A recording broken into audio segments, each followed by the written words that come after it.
하나님 말씀 보시겠습니다. 하나님 말씀은 신약성경 에베소서입니다. 에베소서 2장. 신약성경 에베소서 2장 8절과 9절입니다.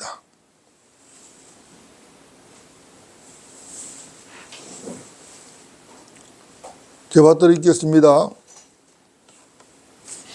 너희가 믿음으로 말미암아 은혜로 구원을 받았더니 이것은 너희에게서 난 것이 아니요 하나님의 선물이라.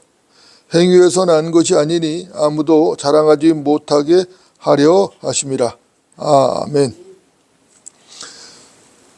오늘 말씀의 제목은 결코 보답할 수 없는 은혜입니다. 결코 보답할 수 없는 은혜.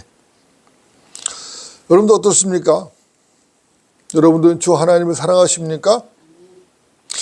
여러분들, 우리가 주님을 사랑하는데 왜 주님을 사랑하죠? 이유는 간단하죠. 그분이 우리를 먼저 사랑하셨기 때문에 우리도 그분을 사랑하는 것입니다. 사실 인간은 누구를 조건 없이 먼저 사랑할 수 있는 그런 존재가 아니죠. 아마 인간만큼 이기적인 존재도 없을 것입니다. 여러분들, 사람이 욕심쟁이인데 그 욕심이 어디서 나오죠? 어디서 나와요? 인간의 욕심은 이기적인 마음에서 나옵니다. 사도 야고보는 말했죠. 욕심이 잉태하면 죄를 낳고 죄가 장성하면 사망을 낳는다고 야고보서 1장 15절에 기록을 했습니다. 여러분도 어떻습니까? 욕심쟁이 인간이 누구를 먼저 사랑하고 정말로 사심 없이 순수하게 은혜를 베풀 수가 있을까요? 사실 그것은 불가능합니다. 왜 불가능한가? 그 이유가 뭐죠? 이유는 간단하죠. 사실 인간만큼 욕심이 많고 자기 사랑이 많은 존재가 없기 때문에 그렇습니다.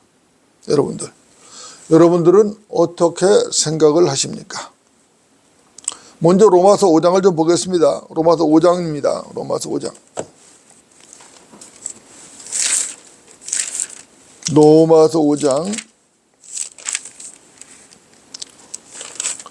7절과 8절을 보겠습니다. 로마서 5장 7절 8절. 제가 받들이겠습니다. 의인을 위하여 죽으려는 사람이 거의 없고 선한 사람을 위하여 죽음을 무릅쓰는 사람이 간혹 있을지 모르지만 우리가 아직 죄인이었을 때 그리스도께서 우리를 위하여 죽으심으로써 하나님께서는 우리를 향한 그의 사랑을 나타내셨느니라. 이렇게 말씀하고 있습니다. 여러분도 어떻습니까? 진리는 너무도 분명하고 명쾌하죠? 의인을 위하여 죽으려는 사람이 거의 없다. 선한 사람을 위해서 죽음을 무릅쓰는 그런 사람이 간혹 있을지는 모른다. 그렇다면 답은 이미 나왔죠. 여러분 어떻습니까? 과연 누가 의인이고 누가 선한 사람이죠? 세상에서 누가 의롭다거나 선하다고 말을 할 때는 세상 사람의 관점에서 그렇다는 것입니다. 그것은 하나님의 관점에서 그렇다는 얘기가 아닌 것이죠. 이 땅에서 사실상 본성적으로 의롭거나 선한 사람은 없습니다. 하나님께서는 이 점을 분명히 하셨죠. 시편 51편 5절을 말씀합니다. 보소서 내가 죄악 중에서 초성되었고 죄 중에서 내 어머니가 나를 배웠나이다. 이렇게 말씀합니다. 보소서 내가 죄악 중에서 조성되었고 죄 중에서 내 어머니가 나를 배웠다고 성경은 말씀하고 있는 것입니다. 뿐만 아니라 로마서 3장 10절은 말씀하죠. 기록된 바와 같으니 의인은 없도다, 한 사람도 없도다, 이렇게 말씀합니다. 누가복음 18장 19절도 말씀합니다. 어찌하여 내가 나를 선하다고 하느냐, 하나님 한 분 외에는 선한 이가 없느니라. 하나님 한 분 외에는 선한 이가 없다라고 성경은 분명하게 말씀하고 있는 것입니다. 여러분도 어떻습니까? 선하신 분은 하나님 한 분밖에 없죠. 어찌하여 내가 너를 선하다고 하느냐, 이 말씀은 선하신 분은 하나님 한 분밖에 없는데 너는 내가 하나님이라는 것을 아느냐, 이 말씀인 것입니다. 그러니까 세상 사람들이 말하는 개념과, 그렇죠? 하나님께서 말씀하시는 개념은 전혀 다르다, 이렇게 우리가 분명하게 말씀을 드릴 수 있는 것이죠. 그러니까 세상의 가치관을 가지고서는 하나님의 말씀을 도저히 이해를 할 수가 없는 것입니다. 하나님의 가치관을 가져야 하나님 말씀이 이해가 되지, 세상 가치관을 가지고 하나님 말씀을 바라봐서는 도저히 이해가 할 수 없는 것이, 이해가 되는 것이에요. 그래서 세상 사람들이 하나님 말씀을 거부하는 것입니다. 하나님 말씀을 조롱하고 하나님 말씀에 대적을 하는 것이에요. 원인이 여기에 있는 것입니다. 여러분도 어떻습니까? 여러분들, 세상에서 누가 선하다고 말을 할 때에 이것은 그 사람이 친절하다든지 어떤 관대하다든지 아니면 인식이 후하다는 뜻으로 하는 말인 것이죠. 그러나 성경에서 말씀하시는 선은 그 의미가 전혀 다르다는 것입니다.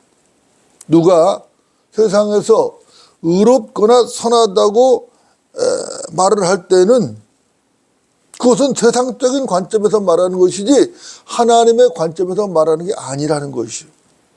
여러분들, 성경을 공부하려면 이 점부터 알아야 되는 것입니다. 이 점을 모르고는 성경을 제대로 이해할 수가 없어요. 읽어도 알 수 없고 이해할 수가 없는 것입니다. 왜냐하면 전혀 관점이 다르고 전혀 가치관이 달라서 그래요. 그렇죠? 그러니까 성경을 공부하려면 반드시 이 점을 알아야 된다. 로마서 5장 7절을 보면 여기서 언급된 선한 사람이 누굽니까? 이 선한 사람은 자신을 희생함으로써 율법을 초월하는 사람입니다. 그리고 이 구절에서 언급된 의인은 단지 외적으로만 율법을 지키는 사람이에요. 그러니까 이 구절이 말씀하시는 바는 분명한 것이죠. 의인을 위하여 목숨을 바칠 사람은 거의 없다는 것입니다. 하지만 남을 위해서 희생하고 남을 위해서 친절하고 관대하고, 그렇죠? 호의적이고 남에게 도움을 준 사람, 도움을 많이 준 사람, 그런 사람이라면은 그 사람에게 혜택을 받은 사람이 간혹 그를 위해서 목숨을 바칠 수도 있다는 뜻인 것입니다. 사실 이런 일들이 가끔 일어나죠. 자신에게 많은 혜택을 주고, 그렇죠? 또 많은 은혜를 베풀고 자기가 골치 아프고 힘들었던 일, 정말 위험에 처했을 때 자기를 구해준 은인, 그런 은인이 어쩌다가 목숨을 잃을 위험에 처한다든가 아니면 어떤 위기에 처했을 때 그 은인을 위해서 자기 목숨을 내놓는 사람이 간혹은 있습니다. 하지만 그것도 제한적이죠. 세상에서 누가 누구에게 선하다고 말을 할 때는 다분히 주관적인 것입니다. 여러분들 왜 그렇죠? 그 이유가 뭐냐? 그 이유는 간단한 것이죠. 나에게 선한 사람이 다른 사람에게는 악한 사람일 수도 있다는 것입니다. 나에게 악한 사람이 다른 사람에게는 선한 사람일 수도 있는 거예요. 세상에서는 그것이 얼마나 가능한 것입니다. 얼마든지. 예를 들어서 어떤 도둑이 남의 돈을 훔쳐다가 가난한 사람에게 나누어 줬어요. 가난한 사람이 혜택을 받은 사람이고 그 사람은 그 도둑인 줄 모르니까 아주 선한 사람이라고 생각할 수 있어요. 아주 은인이죠. 그러나 물건을 도둑질 당한 사람 입장에서 보면 도둑질한 그 사람은 악인인 것이에요. 악인인 것입니다. 그런 경우는 얼마든지 있을 수 있는 것이에요. 그렇죠? 물론 반대 경우도 있을 수 있죠. 그렇죠? 그렇기 때문에 하나님의 관점에서 보면은 이 세상에는 진짜 의인도 없고 진짜 선한 사람도 없다. 사람이 죄성을 가지고 태어난 이상 온전한 선이나 온전한 의를 기대할 수 없는 것입니다. 이것이 우리 인간들의 실체인 것이에요. 이미 제가 말씀드렸지만 하나님의 말씀은 너무나도 분명하고 선명한 것입니다. 의인은 없나니 한 사람도 없도다. 이 세상에 태어난 모든 사람은 의인이 있을 수가 없어요. 하나님 한 분 외에는 선한 이가 없느니라. 이것은 진리인 것입니다. 이것은 거짓 없는 사실인 것이에요. 그렇죠? 여러분도 어떻습니까? 어머니 뱃속에서 임신될 때부터 죄의 씨앗으로 잉태된 것이죠. 죄의 씨로 조성이 된 것입니다. 그래서 죄악조에 태어난 사람이 어떻게 하나님 앞에 의롭고 선할 수 있겠느냐. 세상 사람들 앞에는 의롭고 선하다고 인정받을지 모르나 하나님 앞에는 의롭고 선하다고 인정받을 수 없단 말이에요. 하나님은 거룩하신 분이시죠. 거룩하시도다 거룩하시도다 거룩하시도다. 하나님은 거룩하신 분이에요. 하나님 앞에 서면은 의인은 전혀 없어요. 선인도 전혀 없어요. 다 죄인일 뿐이에요. 다 악한 자들일 뿐이라고. 아담 이후 아담의 씨로 잉태되어 태어난 사람들, 타락한 아담의 혈통으로 태어난 사람은 모두가 악인입니다. 모두가 죄인이에요. 그렇죠? 의인이 없어요. 이것이 정경적 진리고 명백한 사실인 것입니다. 그런데 세상은 이걸 모르는 것이에요. 이것을 모르는 거죠. 그렇기 때문에 세상에서 스스로 의로워지려고 노력을 하는 것이 이게 종교예요. 종교. 종교와 성경적 진리는 전혀 달라요. 다르다고. 여러분도 맞습니까?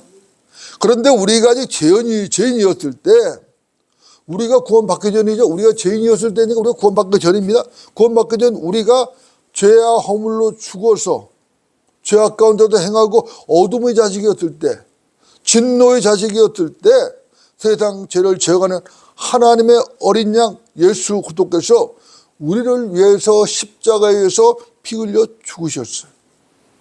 그분이 누구냐? 그분은 하나님이시단 말이에요. 여러분들, 이게 무슨 얘기죠? 이것은 간단하죠. 조금도 어려울 게 없어요. 그렇죠? 조금도 어려울 게 없다고. 이 말은 갈보리 십자가에 그 위대하신 하나님의 사랑이 나타났다는 얘기예요.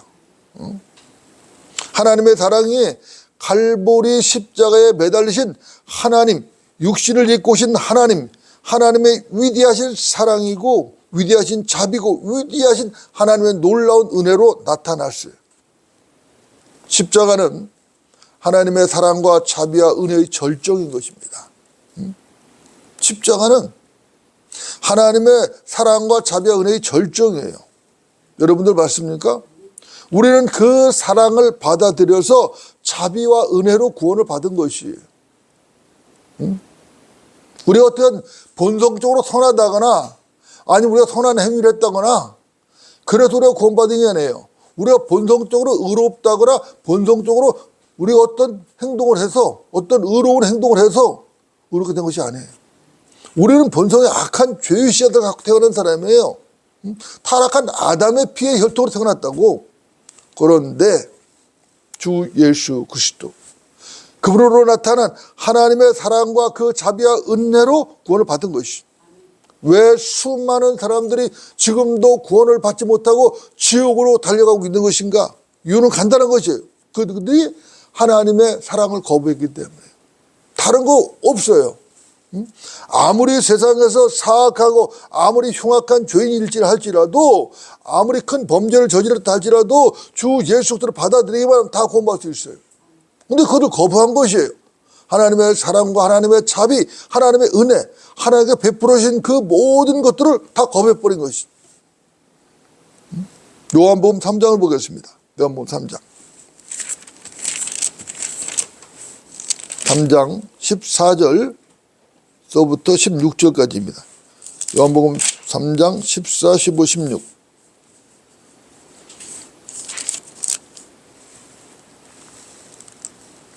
자, 받들어 읽겠습니다. 모세가 광야에서 뱀을 들어 올린 것 같이 인자도 그렇게 들려 올려져야만 하리니 이는 그를 믿는 사람은 누구든지 멸망하지 않고 영생을 얻게 하려 하심이니라. 하나님께서 세상을 이처럼 사랑하셔서 그의 독생자를 주셨으니 이는 그를 믿는 사람은 누구든지 멸망하지 않고 영생을 얻게 하려 하심이니라. 여러분들 아멘입니까? 여러분도 어떻습니까? 모세가 광야에서 뱀을 들어올렸죠. 이것은 민수기 21장에 나오는 놋뱀 사건을 말하는 것이죠. 그렇죠? 자, 이스라엘 백성들이 광야에서 하나님과 모세를 거역하여 원망과 불평을 했거든요. 자, 그들이 하나님의 은혜로 그 애굽의 종살이에서 하나님의 은혜로 탈출을 해서 지금 가나안 땅으로 가고 있는데 광야에서 그 여러 가지 몇 가지 불편한 것 때문에 원망과 불평을 했다고. 누구를 거역해서? 하나님과 모세를 거역해서 원망과 불평을 했다고. 응? 먹을 것이 부족하다는 등 뭐 별의별 소리를 다 하면서 원망과 불평했다고. 그때 하나님께서 불뱀을 보내셨죠. 그래서 그 불뱀에 물려서 그들이 모두 죽게 되었었다고. 그때 하나님께서 말씀하셨죠. 하나님께서 뭐라고 말씀하셨는가? 놋새로 불뱀을 한 마리 만들어서 창대 위에 매달아라. 그리고 그 뱀에 물린 양보다 그 창대 위에 그 놋뱀을 바라보라. 응? 그러면 살 것이다. 그 말씀을 주님께서 지금 거론하고 말씀하고 계신 것이에요. 모세가 광야에다 뱀을 들어올린 것 같이 인자도 그렇게 들려 올려져야만 하리리 이렇게 말씀하셨습니다. 왜 주께서 창대에 매달린 뱀이 되셔야 하는가? 이유는 간단하죠. 누구든지 주를 믿는 사람은 멸망하지 않고 영생을 얻게 하시기 위해서 주께서 친히 창대에 매달린 뱀이 되셔야 했던 것이죠. 여러분들 어떻습니까? 이것은 하나님의 사랑이죠. 자비죠. 은혜입니다. 하나님께서는 독생자를 죄와 저주로 만들고 뱀으로 창대에 매달으실 만큼 우리 인간을 사랑하셨습니다. 여러분들 어떻습니까? 하나님의 사랑이 어떻습니까? 하나님께서 왜 그렇게 사랑하셨죠? 이유가 뭐죠? 왜 하나님께서 독생자를 죄가 되고 뱀이 돼서 창대에 매달아 죽일 만큼 사람을 사랑하셨죠? 이유가 뭐예요? 제가 전에도 말씀드렸지만 우리 인간이 하나님의 형상대로 창조되었기 때문인 것입니다. 비록 아담이 타락하고 범죄함으로 하나님의 형상이 깨어졌어요. 그 후손으로 태어난 모든 사람들은 다 죄인으로 태어났어요. 그렇지만 하나님께서는 그 죄인들을 구원하시고 잃어버린 형상을 회복시켜서 그분의 원래 계획을 성취하고 싶으신 거예요. 그분의 계획이 뭐죠? 원래 계획이? 우리 인간들, 하나님의 형상대로 창조된 인간들을 하나님의 영광에 동참시키기를 원하셨던 것이에요. 이 목적을 위해서 하나님께서 친히 독생자를 십자가에 매달아 죽이신 것이에요. 그래서 독생자를 창대 위의 뱀으로 매달았다고. 누구나 믿는 자는, 주 예수 그리스도를 믿는 자는 영생을 얻을 수 있는 완벽한 길을 하나님께서 친히 열어 놓으신 것이. 이것이 하나님의 자비고 하나님의 사랑이라는 것이.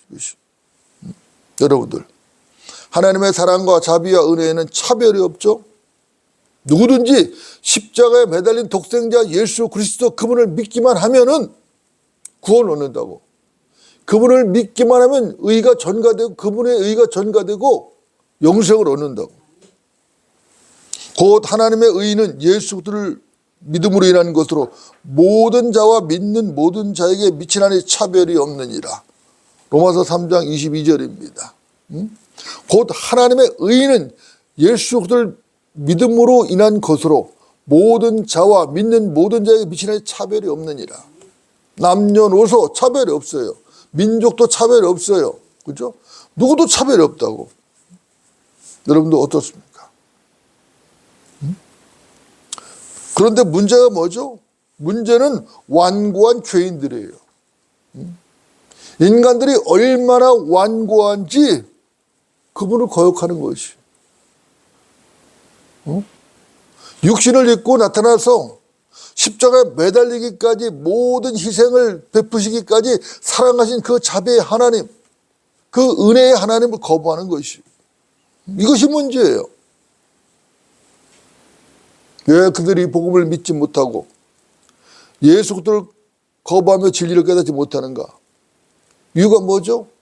이유는 간단한 거예요. 마음의 완고함 때문에. 마음이 완고하다고. 마음의 완고함 때문에 그들은 무지에 빠져버렸다고. 무지에 빠져버렸다고.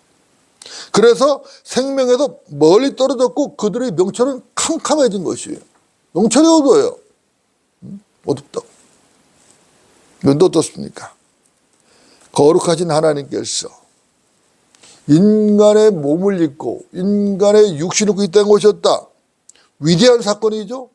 더군다나 그분이 장대에 매달린 뱀이 되셨다. 이건 어마어마한 사건이에요. 이것은 정말 상상조차 할 수 없는 사건이라고. 지독한 독사의 독에 취해서 저주받은 죄인들을 살리시기 위해서 그분은 스스로 저주받은 뱀이 되셨다고. 이런 사람이 어디 또 있어요? 어디 수 있어요? 세상 어느 종교에 이런 사람이 있냐 이거. 이런 사람이. 갈라디아서 3장 13절 보겠습니다. 갈라디아 3장 13절.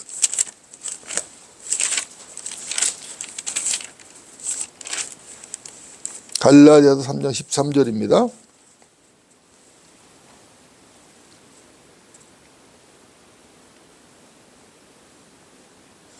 자, 저부터 읽겠습니다. 그리스도께서 우리를 위하여 저주가 되셔서 율법의 저주로부터 우리를 구속하셨더니 기록되기를 나무에 매달린 자는 누구나 저주를 받은 자라고 하였도다. 자, 나무에 매달린 자, 십자가에 매달린 자 누구라고요? 다 저주를 받은 자들이에요. 근데 우리 주님께서 나무에 매달리셨어요. 그분이 저주받은 자가 되셨다고. 놀랍죠? 여러분 어떻습니까? 나무에 매달린 자는 분명히 저주받은 자라고. 여기서 나무는 뭐죠? 칼부리 십자가라고. 그렇죠? 예수의 십자가를 말하는 것인데 주님께서는 저주받은 자로서 이 십자가에 매달리신 것이에요. 그런데 이것보다 더 심한 표현도 있다고. 고린도 후서를 봅니다. 5장입니다. 고린도 후서 5장. 여러분들 잘 아시는 구절이 21절입니다. 21절. 고린도 후서 5장 21절.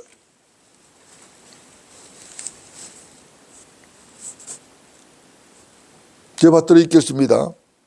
하나님께서 죄를 알지도 못하는 그가 누가 예수 그리스도죠?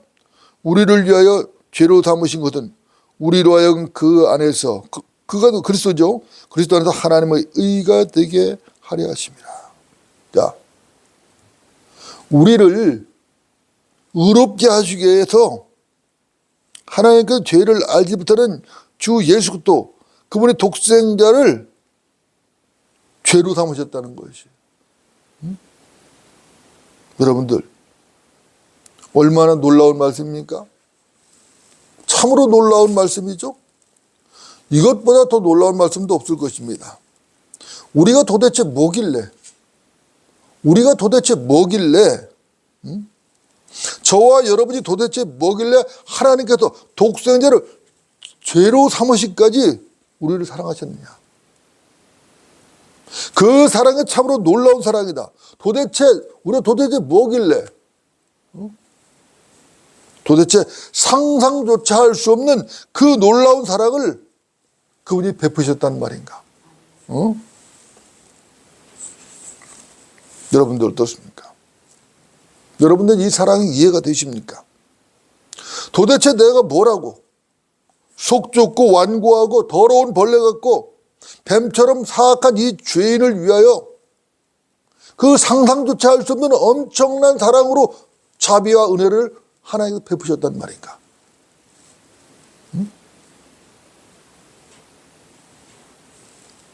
감당할 수 없는 은혜죠. 여러분들 맞습니까? 저만 그런 게 아니죠. 절대 저만 그러니까 여러분 모두 마찬가지일 겁니다. 이 은혜를 모른다면은 그 사람을 누가 그리스도인이라고 하겠는가? 이 은혜를 모른다면은 누가 그 사람을 그리스도인이라고 인정을 하겠는가? 하나님께서는 우리를 구속하시기 위하여 그분의 아들 독생자 예수 그리스도를 저주하셨을 뿐만 아니라 그분 자신을 스스로 완전히 죄로 삼으신 것이죠. 시편 22편 6절을 말씀합니다. 나는 벌레요 나는 사람이 아니라 사람의 비방거리여 백성들에게 멸시거리니이다. 자, 나는 벌레요 사람이 아니라고 말합니다. 사람들이 비방거리고 백성들에게 멸시거리라고 말하는 거예요. 이거 누구 말하는 거예요 이게? 십자가 달리신 예수 그리스도를 말하는 거예요. 여러분들 어떻습니까? 여기서 말하는 이 벌레는 뭐죠?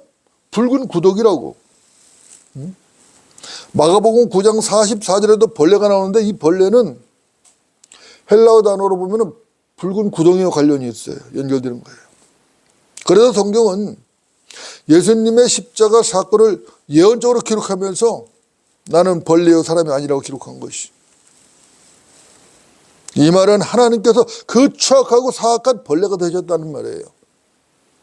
육신을 입고 이 땅에 오시는 하나님께서 그 거룩하신 하나님께서 그 추하고 더럽고 추악한 그런 벌레가 됐단 말이에요.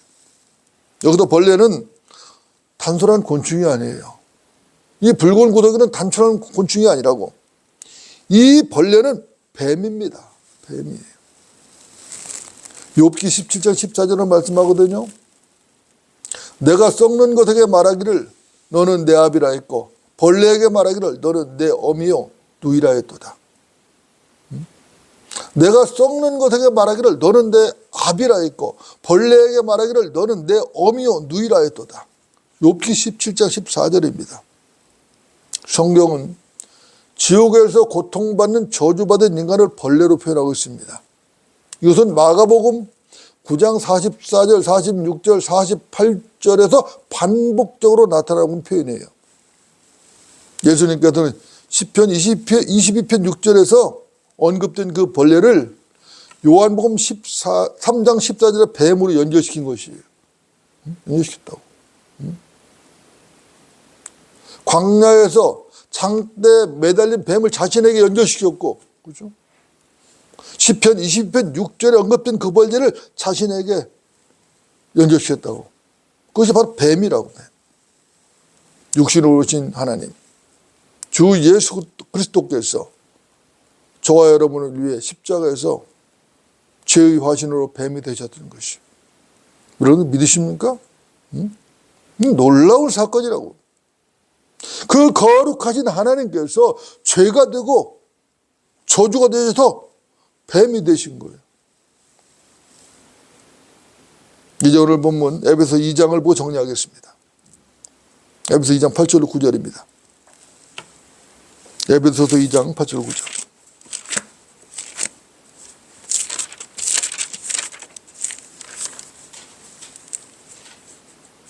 에베소서 2장 8절 9절. 제가 드리겠습니다. 너희가 믿음으로 말미암아 은혜로 구원을 받았으니 이것은 너희에게서 난 것이 아니요 하나님의 선물이라. 행위에서 난 것이 아니니 아무도 자랑하지 못하게 하려 하심이라. 아멘이죠, 그죠? 여러분들, 우리는 하나님의 은혜를 입었죠. 우리는 믿음으로 말미암아 하나님의 은혜로 구원을 받았습니다.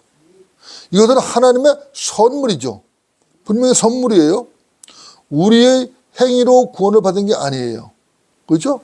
우리의 행위나 우리의 공로가 아닌 것입니다. 우리가 율법을 잘 지켰다거나 아니면 무슨 선한 행위를 했다거나 아니면은 하나님을 만족시킬 만한 어떤 일을 해서 우리가 의로워서 그 공로로 구원받는 게 절대로 아니라는 것이. 우리 인간은 하나님을 만족시킬 수 없어요. 왜 그렇죠? 죄인으로 태어나서 죄의 피가 흐르고 있어요. 하나님을 만족시킬 수 없다고. 하나님을 만족시킬 수 있는 것은 오로지 하나님의 피밖에 없어요. 그래서 예수 그리스도께서 육신을 입고 오신 것이에요. 그분이 하나님의 피를 흘리신 것이에요. 여러분들 어떻습니까? 저는 하나님 앞에 자랑할 게 없습니다. 아무리 생각을 해봐도 하나님 앞에 자랑할 것이라는 건 단 일도 없어요. 여러분들 어떻습니까? 여러분들은 하나님 앞에 자랑할 게 있으십니까? 만약에 나는 하나님 앞에 자랑할 게 있다라고 생각하는 사람이 있다면 그 사람은 틀림없이 구원받은 사람이 아니에요. 구원받은 사람이라면은 하나님 앞에 자랑할 게 없어요. 단 일도 없어요. 아무것도 없어요. 그저 하나님의 은혜에 감사할 뿐이에요. 만약에 나는 하나님 앞에 자랑할 게 있다고 생각하는 사람이 있다면 그 사람은 하나님의 은혜 자체를 모르는 사람이에요. 여러분 어떻습니까? 왜 하나님께서 우리에게 구원을 선물로 주셨는가? 이유는 간단하죠. 자기 행위를 자랑하지 못하게 하기 위해서라는 거예요.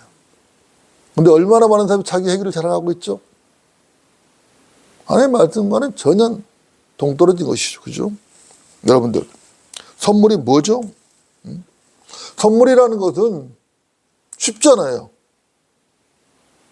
값없이 공짜로 받는 게 선물이잖아요. 그죠? 그게 선물이라고. 만약에 어떤 사람이 일을 해서 받았다면 그것은 선물이 아니라 뭐예요? 품삯이라고. 품삯이라고. 그죠? 선물이라는 것은 어떤 노력도 필요 없어요. 어떤 행위도 필요 없어요. 값없이 공짜로 주어지는 게 선물이라고. 여러분들, 진리는 언제나 분명하고 명쾌하죠? 진리는 군더더기가 없어요. 진리는 구차하게 어떻게 특별한 설명할 필요도 없어요. 대가를 지불하고 받는 것은 그건 거래입니다. 그것은. 대가를 지불하고 받는 건 거래예요. 그건 선물이 아니에요. 제가 다시 말하고 또다시 말하고 또다시 강조하지만 하나님의 은혜가 참으로 놀라운 것입니다. 그죠? 우리 받은 그 큰 은혜 말할 수 없네. 주님의 은혜 할렐루야. 감사 찬송 부르면서 올라가겠네. 주님의 은혜 할렐루야. 하나님의 자녀여 크게 찬송 부르며 거룩하신 주 앞에 기쁨으로 나가세. 주의 보좌 앞으로 기뻐 뛰어가겠네. 주님의 영광 할렐루야. 그 하나님의 은혜라는 것은 정말로 어떻게 표현할 길이 없어요. 너무나도 크고 너무나도 높은 것이에요. 여러분들 어서 빨리 주님 뵙고 싶죠? 반드시 내가 속히 오리라. 아멘. 그러옵니다. 주 예수여 오시옵소서. 여러분 어떻습니까? 주님을 생각만 해도 마음이 기쁘죠? 주님을 만날 생각만 해도 마음이 기쁘다고. 주님을 생각만 해도 이렇게 기쁘고 좋은데 주님을 직접 만나는 그날 그 기분이 감격이 어떨 것인가 말이야. 우리는 눈물을 쏟을 수밖에 없을 것이에요. 하늘로 들림받아 주님을 만날 생각을 하면 황홀하죠. 황홀합니다. 요한복음 14장을 보겠습니다. 요한복음 14장. 요한복음 14장. 예수 그리스도를 믿는다는 것이 구원을 받았다는 것이 얼마나 귀한 일인지 알아야 된다고. 요한복음 14장 1절, 2절, 3절입니다. 1, 2, 3절.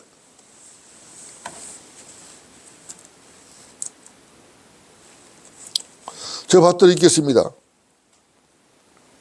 너희는 마음에 근심하지 말라. 너희가 하나님을 믿으니 또한 나를 믿으라. 내 아버지 집에는 많은 저택들이 있느니라. 그렇지 아니하면 내가 너에게 말하였으리라. 나는 너희를 위하여 처소를 마련하러 가노라. 내가 가서 너희를 위하여 처소를 마련하면 다시 와서 너희를 내게로 영접하여 내가 있는 그곳에 너희도 있게 하리라. 아멘이죠. 그죠? 여러분 어떻습니까? 마음에 근심할 필요가 없죠? 우리 주님의 사랑과 자비하심에 보답할 길이 없어요. 그래서 은혜인 것입니다. 은혜라는 이 말, 이 한마디가 얼마나 가슴이 벅차고 가슴을 뛰게 하는 말인지, 노아는 주의 눈에서 은혜를 찾은 사람이었다고 성경은 말씀하고 있죠.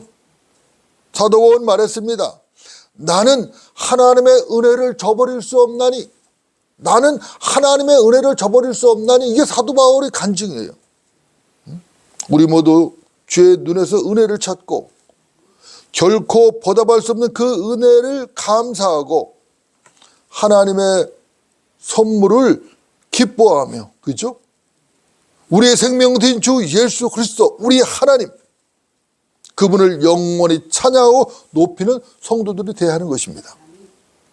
자랑하는 자는 주를 자랑할지니라. 고린도전서 1장 31절 말씀이죠. 자랑하는 자 누구를 자랑하라? 주를 자랑할지니라. 그 주 예수 그리스도께서 우리를 위하여서 죄가 되고 저주가 되셔서 갈보리 십자가에서 피 흘려 죽으시고 그분이 부활하심으로 말미암아 우리의 모든 죄값을 지불하셨고 우리를 구원하셨단 말이에요. 우리에게 영원한 생명을 주셨다고. 우리에게 하늘의 도망을 주셨다고. 그러니까 누굴 자랑하겠어요? 우리는 그분밖에 자랑할 것이 없다고. 그죠? 여러분들 모두 주님만 자랑하는 그런 성도들이 되어야 할 것입니다. 기도하시겠습니다.